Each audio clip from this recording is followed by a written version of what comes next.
ॐ शुक्लाम्बरधरं विष्णुं शशिवर्णं चतुर्भुजं प्रसन्नवदनं ध्यायेत् सर्वविघ्नोपशान्तये। गुरुर्ब्रह्मा गुरुर्विष्णुः गुरुर्देवो महेश्वरः गुरुः साक्षात् परं ब्रह्म तस्मै श्रीगुरवे नमः। सर्वमङ्गलमाङ्गल्ये शिवे सर्वार्थसाधिके शरण्ये त्र्यम्बिके देवी नारायणि नमोऽस्तुते। राकाचन्द्रसमानकान्तिवदना नाकाधिराजस्तुता मूकानामपि कुर्वती सुरधुनी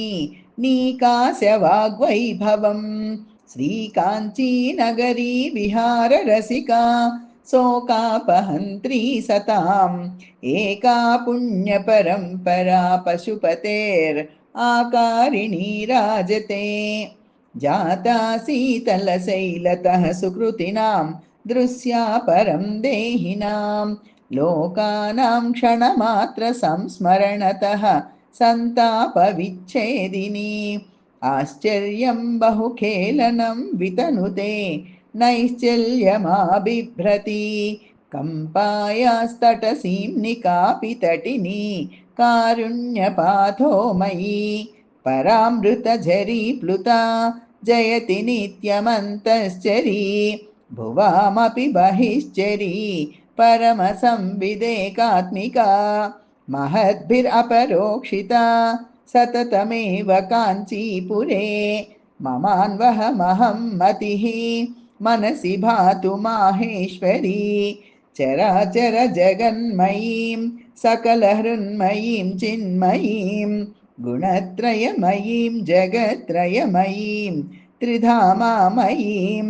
परापरमयीं सदा दश दिशां निशाहर्मयीं परां सततसन्मयीं परमचिन्मयीं शीलये भवाम्भोधौ नौकां जडिमविपिने पावकशिखां प्रणम्रेन्द्रादीनाम् अधिमुकुटमुत्तं सकलिकां जगत्तापे ज्योत्स्नाम् अकृतकवचः पञ्जरपुटे सुखस्त्रीं कामाक्ष्याः मनसि कलये पादयुगलीं पराविद्या हृद्या श्रितमदनविद्यामरकथा प्रभानीला लीला परवसितशूलायुधमनाः तमः पूरं दूरं चरणनतपौरन्दरपुरी मृगाक्षी कामाक्षी कमलतरलाक्षी नयतु मे समरविजयकोटि साधकानन्दधाटी मृदुगुणपरिपेटी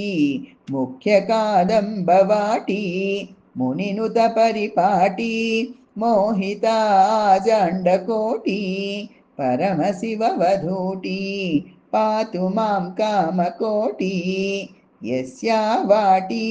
हृदयकमलं कौसुमी योगभाजां यस्याः पीठी सततशिशिरा सीकरैर्माकरन्दैः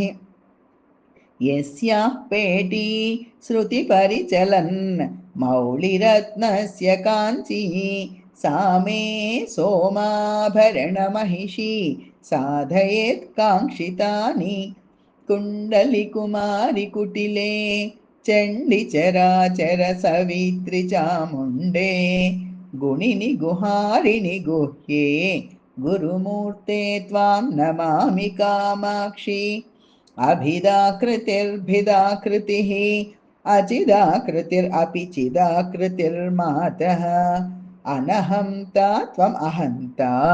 भ्रमयसि कामाक्षि शाश्वती विश्वम् अन्तरसि बहिरसि त्वं जन्तुततेरन्तकान्तकृदहन्ते चिन्तितसन्तानवतां सन्ततमपि तन्तनीषि महिमानम् गिरां दूरौ चोरौ जडिमतिमिराणां कृतजगत् परित्राणौ सोणौ मुनिहृदयलीलैकनिपुणौ नखैः स्मेरौ सारौ निगमवचसां खण्डितभव ग्रहोन्मादौ पादौ तव जननि कामाक्षि कलये जपालक्ष्मी सोणो जनितपरमज्ञानलहरी विकासव्यासङ्गो विफलितजगद्जाड्यगरिमा मनःपूर्वाद्रिं मे तिलकयतु कामाक्षि तरसा तमस्काण्डद्रोही तव चरणपाथोजरमणः वरीवर्तुस्थेमा त्वयि मम गिरां देवि मनसः नरीनर्तु प्रौढा वदनकमले वाक्यलहरी चरीचर्तु प्रज्ञा जननि जडिमानः परजने सरीसर्तुं स्वैरं जननि मयि कामाक्षि करुणा नीलोऽपि रागमधिकं जनयन् पुरारेः लोलोऽपि भक्तिमधिकां दृढयन्नराणां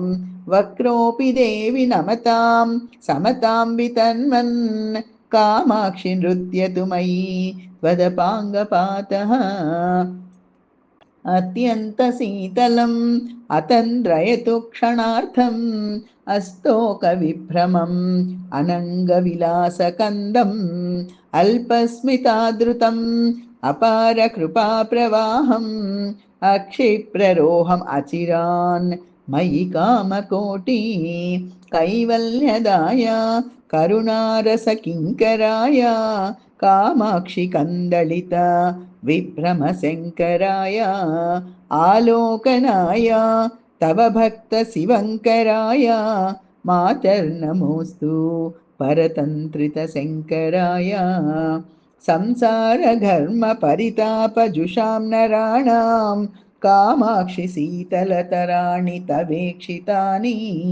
चन्द्रातपन्ति घनचन्दनकर्दमन्ति मुक्ता गुणन्ति हिमवारि निषेचनन्ति बाणेन पुष्पधनुषः परिकल्प्यमाना त्राणेन भक्तमनसां करुणाकरेण कोणेन कोमलदृशः तव कामकोटि सोणेन शोषयसि मे मम शोकसिन्धुम्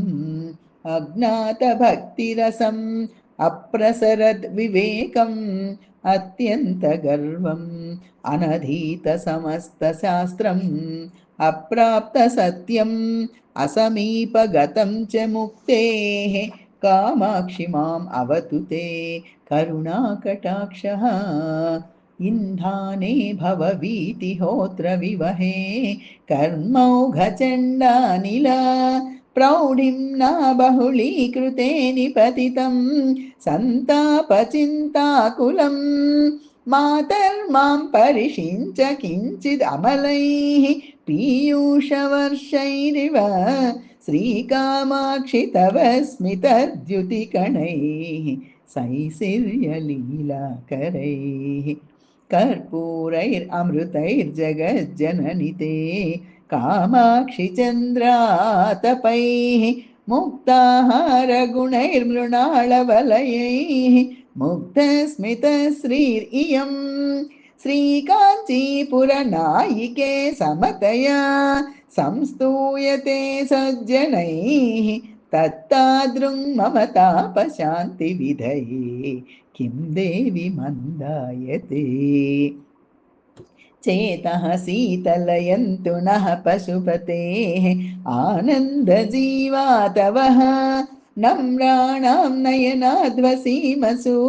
शरच्चन्द्रातपोपक्रमाः संसाराख्यसरोरुहाकरखलीकारे तुषारोत्कराः कामाक्षि स्मरकीर्तिबीजनिकराः त्वन्मन्दहासाङ्कुराः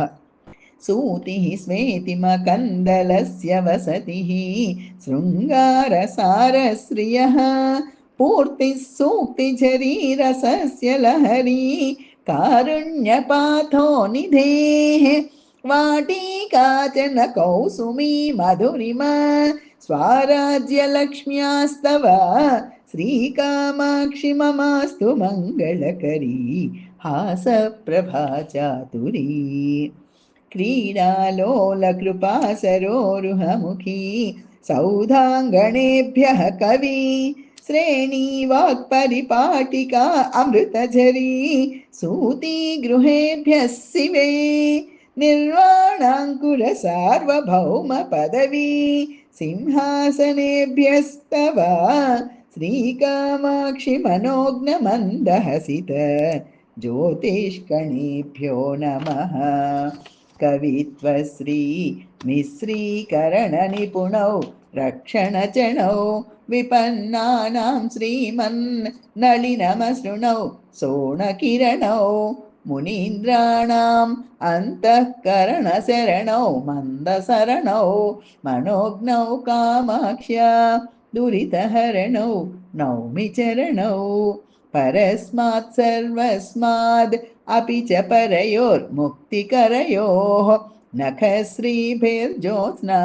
कलिततुलयोः ताम्रतलयोः निलीये कामाक्ष्या निगमनुतयोर्नाकिनतयोः निरस्तप्रोन्मीलन् नलिनमदयोर् एव पदयोः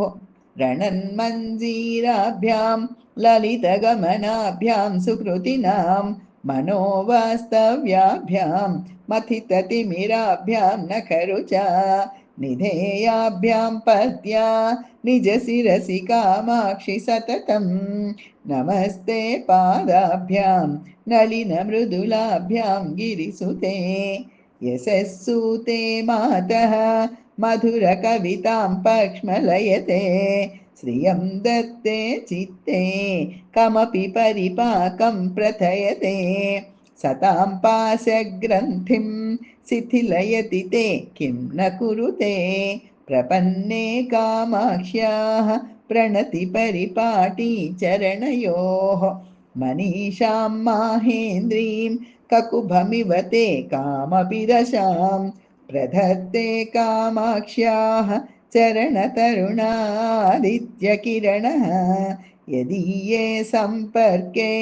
धृतरसमरन्दा कवयतां परीपाकं धत्ते परिमलवती सूक्तिनलिनी भुवनजननी भूषा भूतचन्द्रे नमस्ते कलुषशमनि कम्पातीरगेहे नमस्ते निखिलनिगमवेद्ये नित्यरूपे नमस्ते परशिवमयी पाशच्छेदहस्ते नमस्ते।